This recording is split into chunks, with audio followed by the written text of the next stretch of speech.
Have you ever approached a publisher for your indie game? We did, and in this video we talk about how we prepared for it. We also bring you behind the scenes of how we built the first public demo of our new indie game, and also our experience at the big indie pitch of Poker Gamer Connects in London. But first, a quick intro. For those of you who don't know, Nanuka Secret of the Shattering Moon is a fast-paced action platformer inspired by the style of 90s animation.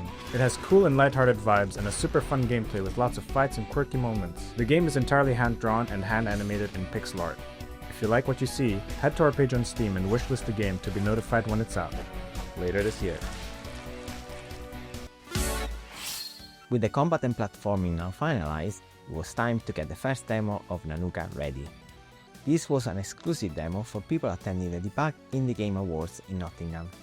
This is an annual event celebrating the best in indie game development, featuring awards and talks from the developers. Last year we were there with Full Void and we also won an award. The event was a success and we were very happy to be part of it, showcasing the first playable demo of Nanuka. We had only a few weeks before the event, so it required a lot of focus and coordination to put the demo together. We are very pleased with the result. Everything came together: platforming, combat, animations, music and sound effects. We even managed to put a boss fight and 2 allies in the demo. The feedback from people who played the demo was great, and we cannot thank the organizer enough for inviting us. The demo worked like a deadline for us. We had a set amount of levels we wanted to showcase, which needed polishing. We also had to work on UI, like the start menu. To begin with, we had to figure out which levels and challenges were fit for a demo. We made sure to make it very beginner friendly since a playthrough of the demo is relatively short, and we don't want to take too much of the player's time while they're at the event. After knowing what puzzles to use, we selected the most eye-catching backgrounds, without spoiling too much of the game and story, and passed them between each other so each of us could refine them more. Then, while I was working on the design of the menu and animating some objects and hazards, Tom designed and animated one of the bosses, which can be seen halfway through the demo. With this demo, we wanted to showcase some of the fun ideas we had for Nanuka, and we definitely wanted to show the ones we were most excited about. There were plenty to choose from, but we knew we wanted to have one boss battle and one unique section included. We decided for the boss battle, we wanted to include one of the early ones, the Oni. After this battle, she will join your team, and we thought this was a perfect fit for the demo to be introduced to how the bosses will work, and introduce the Oni as an ally. Another section we liked that we wanted to show off was the part later in the game where you are chased by a giant demented clown. It was important to us that the animation design will stand out and presented a good example of how the other animations will be in the final game.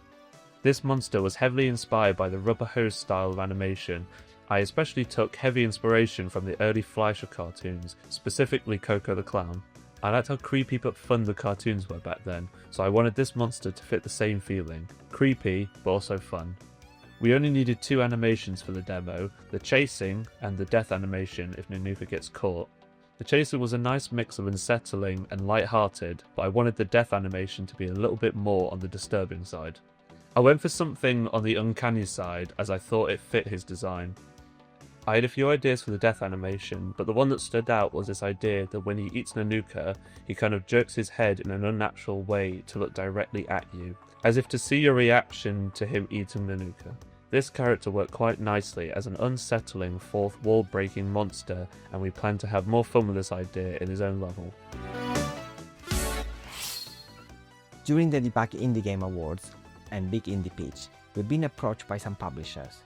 We usually self-publish our own games, but we still thought it would be good to talk to some publishers to see if there was any way to work together on Nanuka. Having the demo ready served this purpose too. But we wanted to present Nanuka in the best possible way, so we decided to rework the Steam page a bit and also work on a presentation deck for the publisher. This is a PowerPoint or PDF that illustrates the game and its unique selling points. Preparing a deck for a publisher was a different kind of challenge, since it's not just about showing off how fun and good looking our game is, but it's more about clearly explaining what our game is, who is it for, and how far along we are in development, and what we are looking for from a publisher.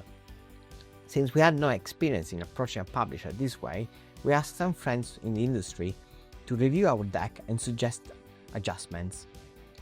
It was key and it helped us refine the structure. We approached this carefully and with a great deal of consideration. First of all, we only reach out to publishers we hold in the highest regard. It was a very small number of companies. For each one, we did our research, personalized the deck, and made sure to explain clearly why we wanted to work with them, referencing their portfolio and their way of operating. We even used titles from their own catalog when benchmarking Nanuka alongside other relevant games. Every deck was different and fully tailored to the publisher we were contacting. It was a lot of work, but we wanted to give ourselves the best possible chance. We kept it short and to the point, a few slides covering the concept, core gameplay, key features, target audience, timeline, and our team.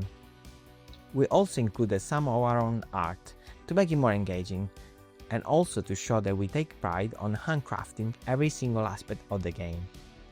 The main goal was about making it easy for them to see the potential in Nanuka. We made it clear with each publisher that we were just exploring options at this stage. Nevertheless, we received some offers from publishers, out of which one really stood out to us. We are really thankful for that.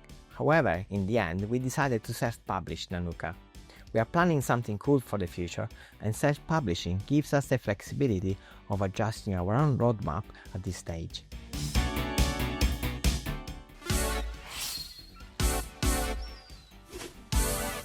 So the Big Indie Pitch, which is part of PokeGamer Connect, is an event where indie developers engage in a speed dating style pitching competition.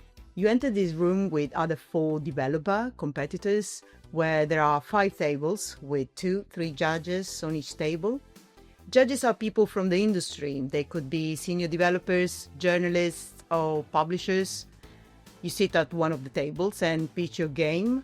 You have 5 minutes to say your piece before you are stopped by the organizers, who will ask you to swiftly move along to the next table and deliver your pitch all over again to the next set of judges.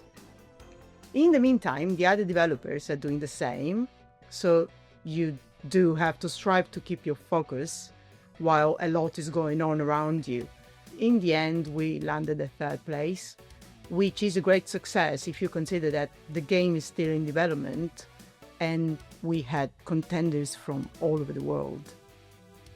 The pitch was kind of the result of a preparation process that involved a few iterations on the pitch itself to make it engaging, complete and compact. At the same time, we had a video to prepare to present the game in motion while we delivered the pitch. Ali, along with Leo and Tom, were completely focused on that for a few weeks. During the pitch, the video would be looping, so we wanted to make sure that the judges would get a good idea of what Nanuka is like.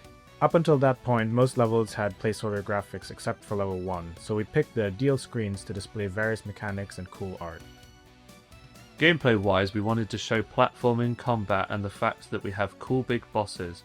Graphic-wise, we wanted to show how vibrant the world of Nanuka is, so we made sure we picked different levels with contrasting colours and cool designs. This also allowed us to address some UI designs we had pushed back, such as the ally selection tool.